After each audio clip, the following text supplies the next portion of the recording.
kenapa kok pengen SBMPTN lagi ya itu sih. Terus tapi kan aku nggak jadi SBMPTN lagi. Hai semuanya, kenalin aku Sabila dan aku akan upload video yang bermanfaat setiap minggu terutama dalam hal perkuliahan. Jadi kalau kalian baru di channel aku jangan lupa subscribe dan nyalain notification bellnya supaya kalian gak ketinggalan video dari aku. Di video kali ini aku kedatangan tamu spesial yang akan berbagi kisahnya kepada kita semua dan tentunya kisah ini sangat menginspirasi bagi kalian terutama yang gak keterima di pilihan pertama SNMPTN maupun SBMPTN. Jadi simak terus ceritanya ya.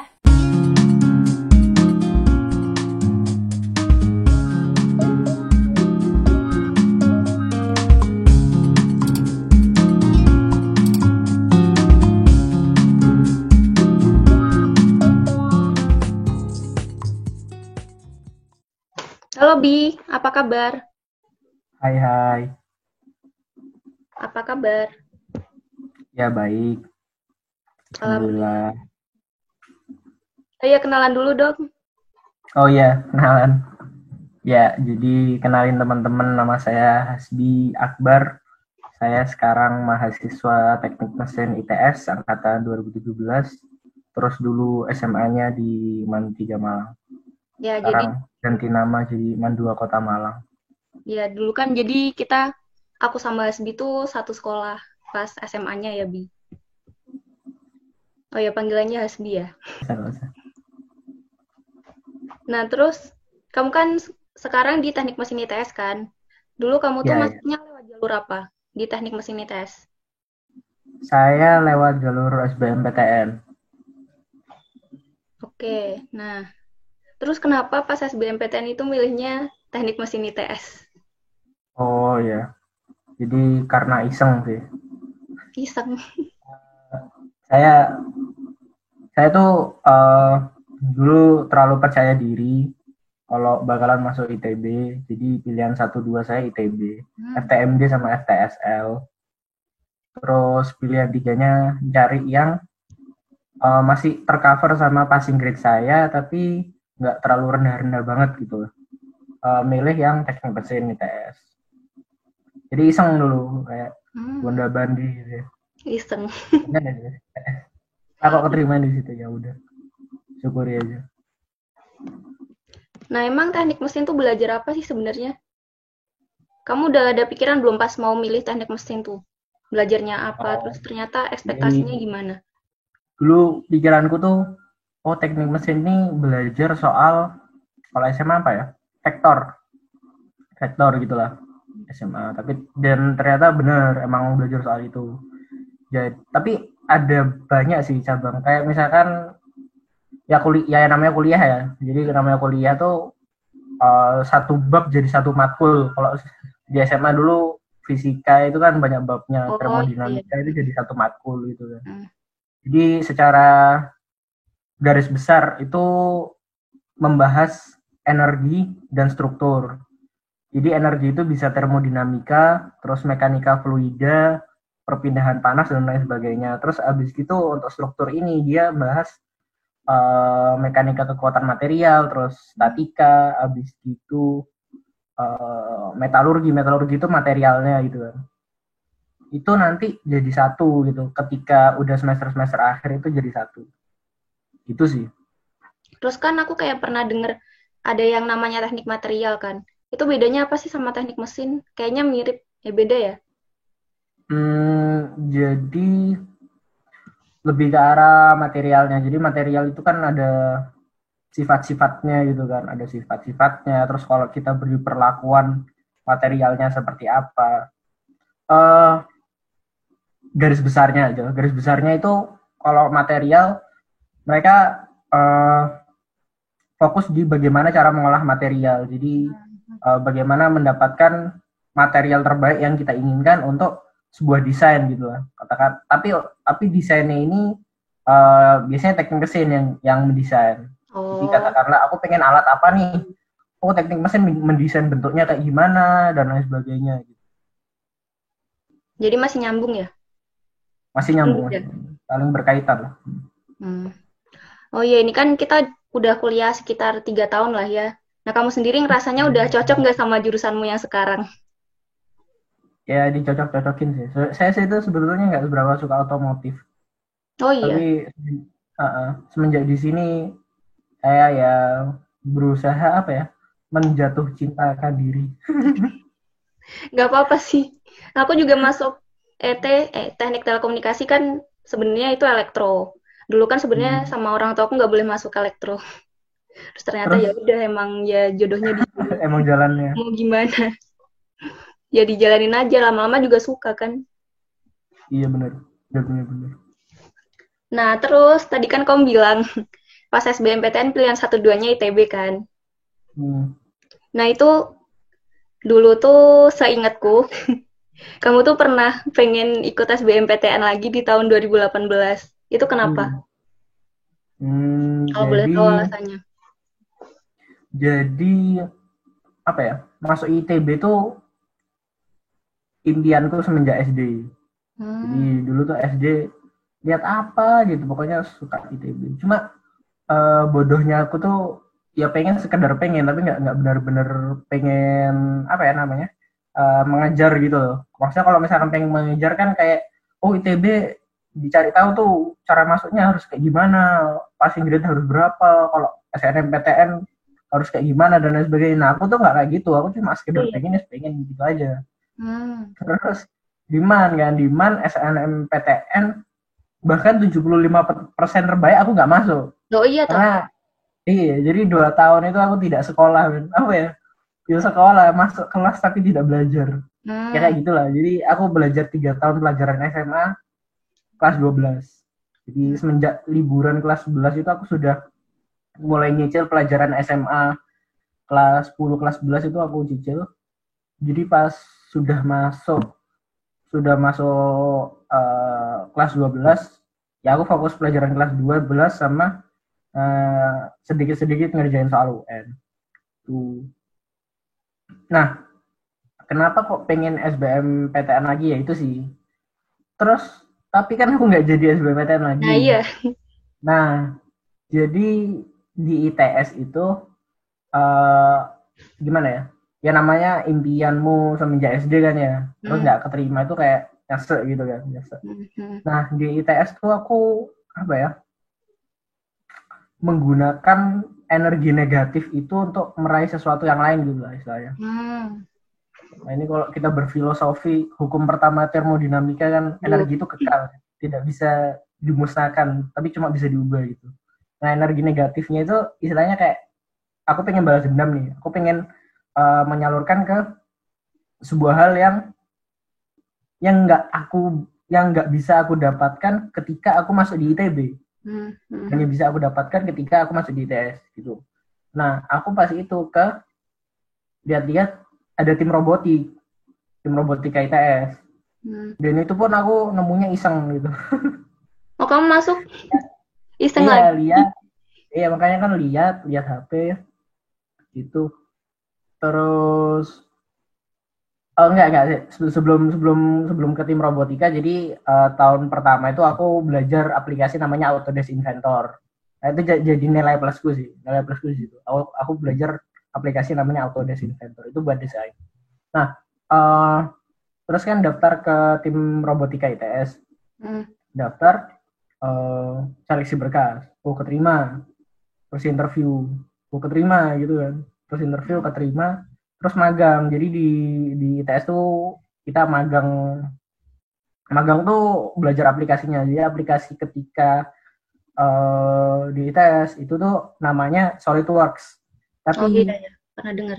dasar berpikirnya SolidWorks ini sama kayak dasar berpikirnya Inventor. Katakanlah kayak Adobe Illustrator, Adobe Illustrator sama Corel Draw kayak gitu kan, Iya. sama-sama aplikasi desain lah gitu kan. Sama-sama. Nah, jadi aku perkembangannya cepat di aplikasi itu, di magang itu. Terus magang tahap 1 selesai, kepilih ke magang tahap 2 gitu. Jadi magang tahap 2 itu cuma 3 orang yang kepilih. 6 orang, sorry, 6 orang.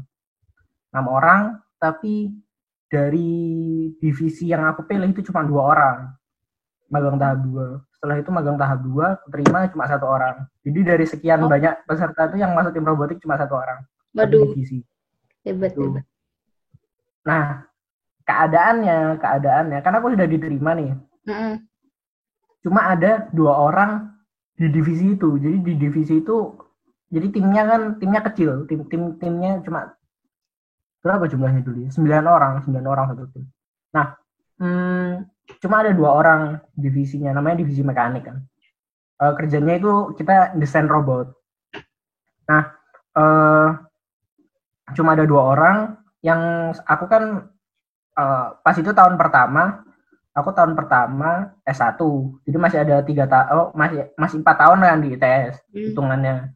Nah, yang kedua ini tuh anak diploma kan 3 tahun, dia tahun ketiga.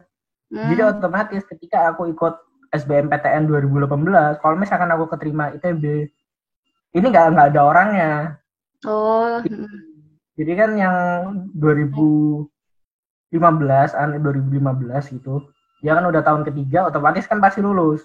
Akunya sendiri kalau pindah ke ITB kan pasti nggak ada orang di situ. Nah, karena tanggung jawab itu, makanya aku akhirnya nggak jadi tes gitu. Kamu nggak jadi ikut SBMPTN kan? Nggak jadi. Padahal udah beli bukunya kan. Oh iya, sampai udah beli. Udah. Tapi nggak ikut bimbel kan? Nggak daftar? Nggak. Nah, pasti berat kan buat ngerelain apa yang kamu pengenin dari kecil lah ya, dari SD udah punya cita-cita kan, berarti kamu udah lama banget dan emang pengen banget.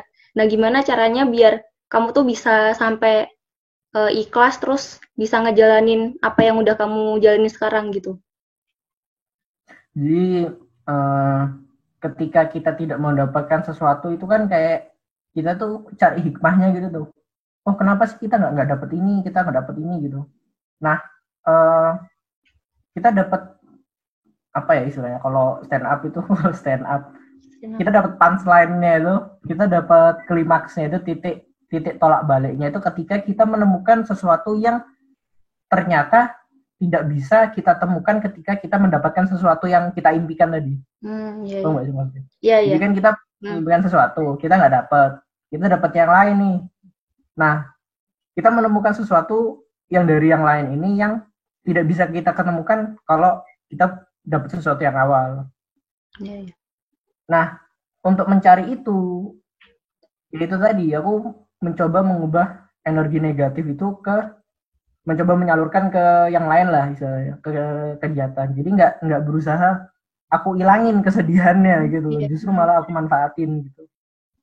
Itu sih. Jadi untuk menemukan hikmah itu juga jangan pasrah gitu. Oh, aku udah belajar, aku udah berdoa dan lain sebagainya ya. SBMPTN kan 900.000 orang ya, yang keterima cuma 100.000 orang gitu. Iya sih. Jadi itu hari patah hati nasional emang, apalagi pas itu aku ulang tahun. Oh iya. SBM Iya. Jadi ulang tahun terpahit itu. Kamu sedih pas itu berarti? Iya, sedih. Ya udah gitu deh. Tapi kan kayak nggak bersyukur lah udah keterima. Iya. Yang lainnya banyak nggak keterima. Iya. Ya gitu sih. Pokoknya apa ya? Jangan cuma ditunggu hikmah itu datang, tapi ya dikejar juga. Temukan hikmah itu sih. Mantap keren. Nah, terus Bi, kan aku ngeliat di IG kamu nih, di bio-nya tuh ada yang namanya apa sih, MagTech IDN, bener nggak sih cara bacanya? Iya. Nah, itu tuh sebenarnya apa? Jadi itu usahaku sih. Jadi kan aku punya pengalaman 2 tahun di tim robot. Nah, selama di tim robot aku udah beberapa kali dapat gelar juara, termasuk 2 kali best robot design. Nah, itu semacam apa ya? Aku melihat sebuah peluang gitu ya, sebuah peluang yang jarang dimiliki orang. Aku punya keahlian di aplikasi-aplikasi tadi. Jadi aku itu membuka pelatihan aplikasi dengan harga yang miring. Jadi katakanlah aku dulu belajar Autodesk Inventor 450.000. Oh, itu kamu, bentar, maaf ya motong. Itu kamu belajarnya tuh nggak belajar sendiri berarti, belajar ke orang gitu? Aku belajar ke orang. Oh. Jadi diajarin orang gitu. Iya. 450.000. SolidWorks itu biasanya 1 jutaan. Hmm. 1 jutaan. Nah, aku mencoba membuka sebuah badan usaha yang dia menjual itu dengan harga cuma 200.000. Jadi dengan harga miring gitu. Dan targetku ya mahasiswa-mahasiswa baru, mahasiswa-mahasiswa yang apa ya? Yang sakit hati ya sama kayak aku, pengen menemukan sesuatu gitu. Ya gitu sih. Kedepannya sebetulnya nggak tahu ya teman-teman tahu apa nggak. Jadi ada website namanya GrabCat. Itu punyanya orang luar.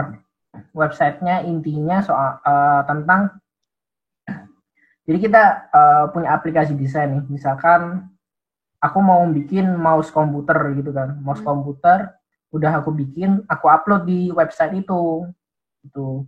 Terus ada orang lain yang aku butuh banyak desain gitu, termasuk salah satunya mouse komputer. Nah, mouse komputer ini langsung aku download aja punyanya orang yang itu tadi.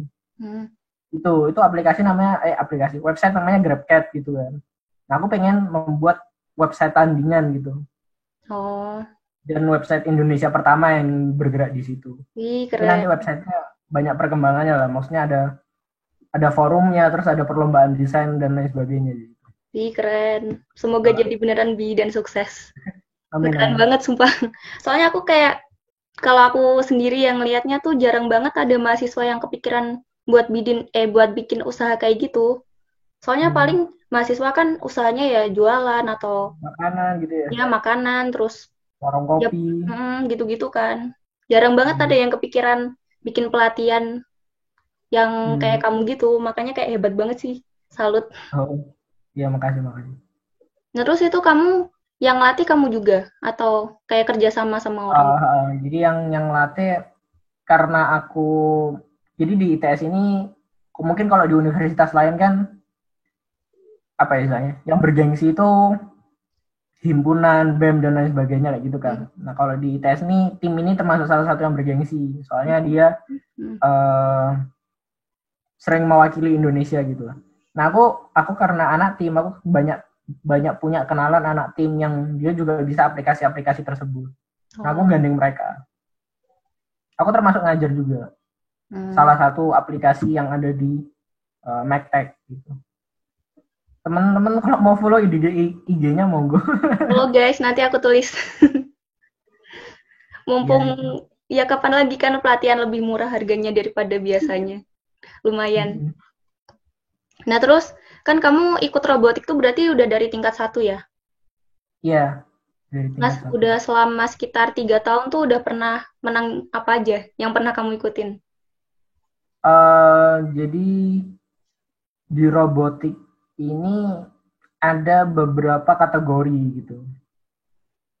Uh, Secara garis besar di ITS ini tim robotik itu dibagi jadi 3.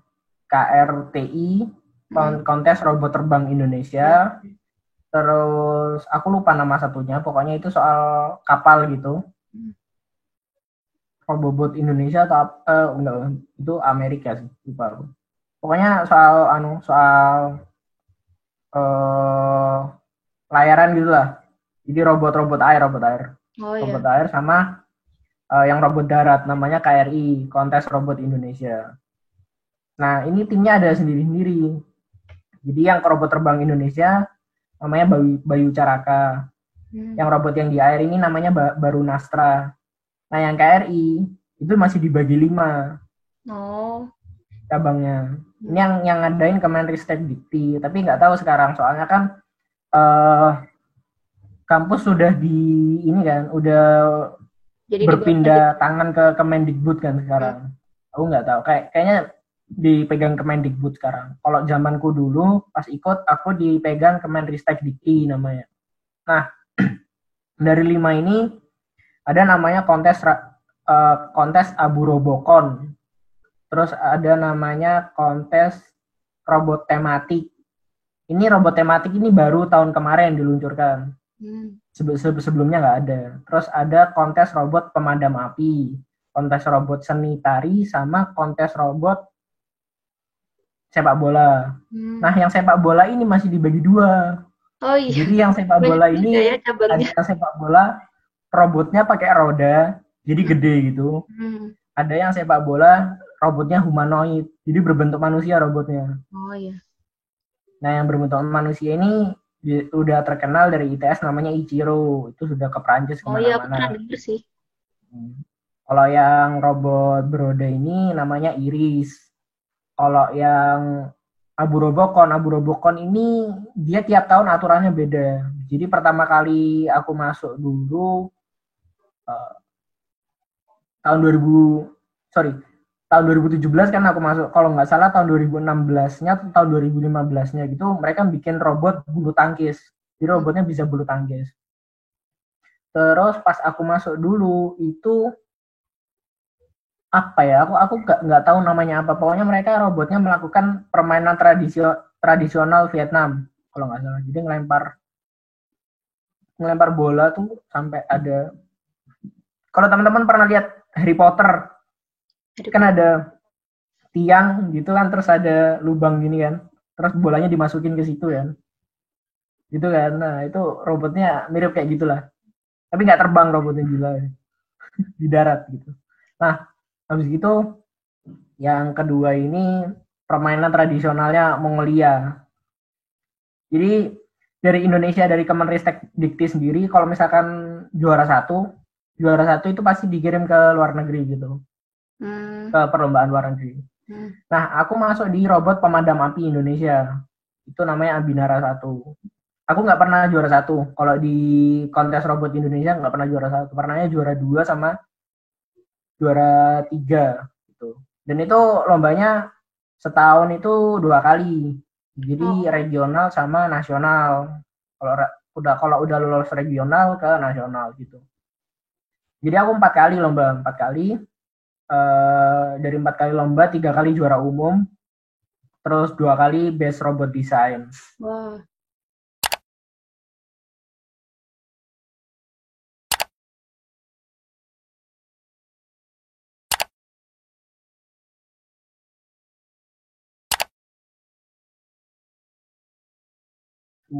Habis gitu selain lomba kontes robot Indonesia, ada lagi program ke Taiwan namanya Winter School, CCU Winter School.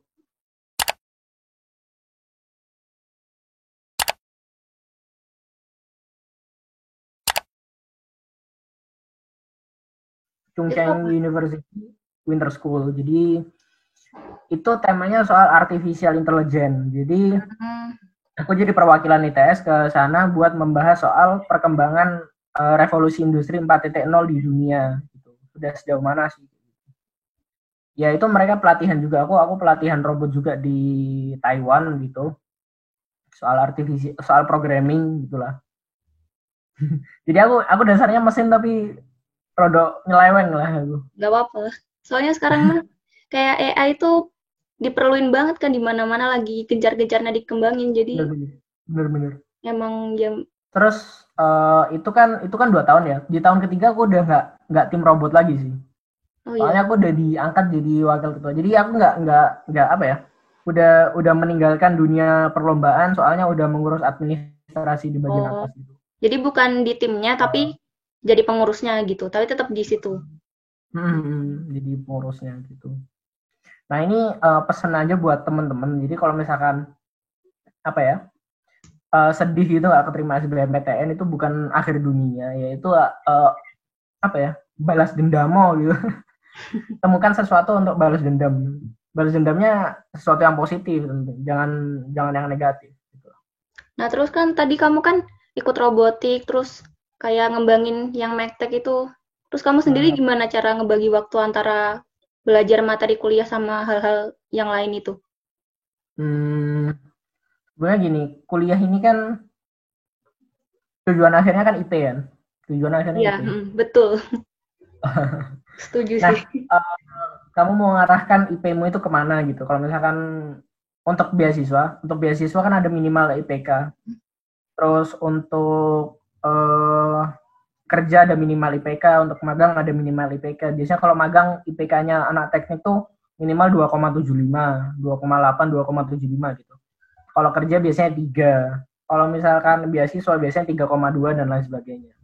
Kecuali kalau misalkan kamu punya sesuatu yang lain untuk dibanggakan gitu, bukan dibanggakan, apa ya istilahnya, diunggulkan gitu lah, diunggulkan ketika kerja, ketika apply beasiswa, ada sesuatu untuk diunggulkan gitu lah. Nah, kita stepnya itu mau kita arahin kemana nih gitu, kita arahin dapat IPK minimal 3,2 lah atau 3 lah atau 2,75, itu tergantung pilihan kita di awal gitu.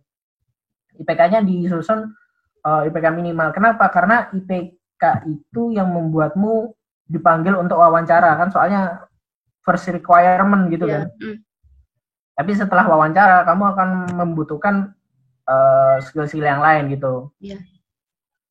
Nah, jawaban dari pertanyaannya bagaimana cara membagi waktu, aku tidak apa ya, nggak benar-benar mulu di IPK gitu. IPK aku cuma 3, sekian gitu. 3,0 sekian, 3,0 sekian IPK aku. Karena targetku kan kerja gitu. Makanya aku minimalnya 3 itu kan sudah requirement gitu kan.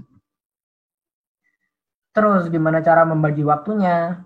Aku nggak apa ya, cara membagi waktunya aku jam 7 malam, jam 7 atau jam 8 aku ke robotik.